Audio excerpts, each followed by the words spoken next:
Hey, my name's Alex Kirschman. I'm a 12th grader. I'm a senior here at Wake, and I just wanted to take some time to share my testimony. So, in 10th grade,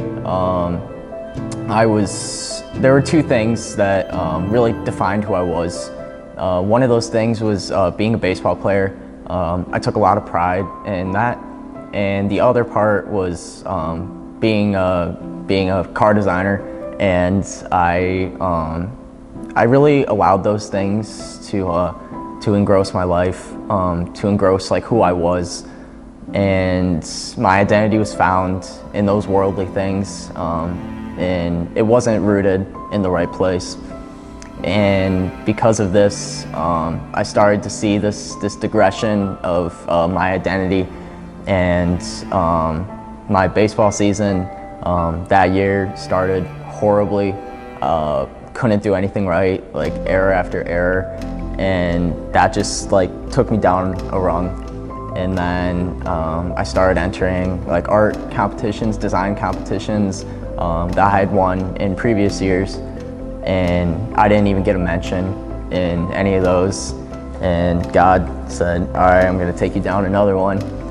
And there was one really big one that I was looking forward to, and I'd won it the year prior, and in my mind I thought, yeah, like I'm a for sure lock to win this, and I didn't get in, and God took me down to the lowest point that I could have been. And all throughout this time I was really struggling in school.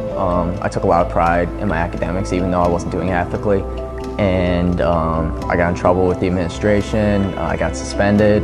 And it was just at like this moment in my life where God really just took everything of this world that defined who I was as a person, and He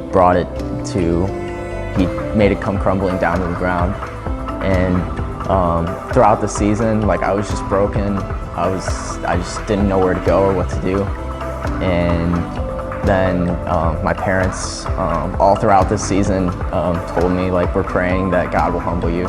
During this time, like everything that defined who I was gone. So I had to start thinking about who I needed to be, who needed to define me, who I needed to be secure in.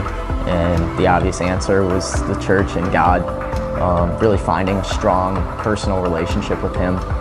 And through this time, I started reaching out to different mentors in this church.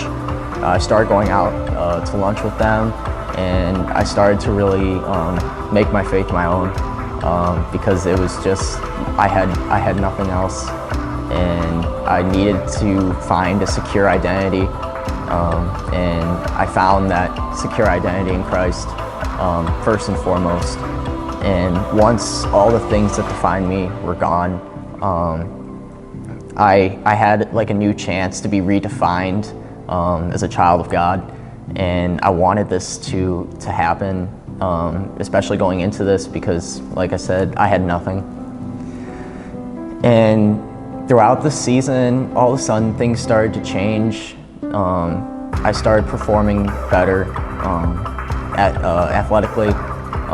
Through my sports, everything just became much more rooted in the team sense and not so much myself. I was really self-absorbed with how I was doing, and I didn't really care if anyone else was playing good or bad, as long as I had the good day. And throughout the season, I started cheering my teammates on. I started becoming more and more unselfish. And my coaches took notice, my parents took notice, my teammates took notice, and it was just this really impactful season. And even after that, this season really put like a fire in my heart, and I used this season as a way to further push my relationship with God forward. I wasn't coasting anymore. I had this desire, this newfound desire, to want to be better, to be hungry for more of God, and hungry to be a better steward of the talents and things that He's given me, because the fact of the matter is I would not be where I am today without just God changing my life, and it happened so fast. This entire story happened within the span of a month, and everything just came crumbling down, and then it got built back up again. And it was the worst, and it was also the best season of my life, because I really grew as an individual, and just became more and more secure in my identity as a child of God.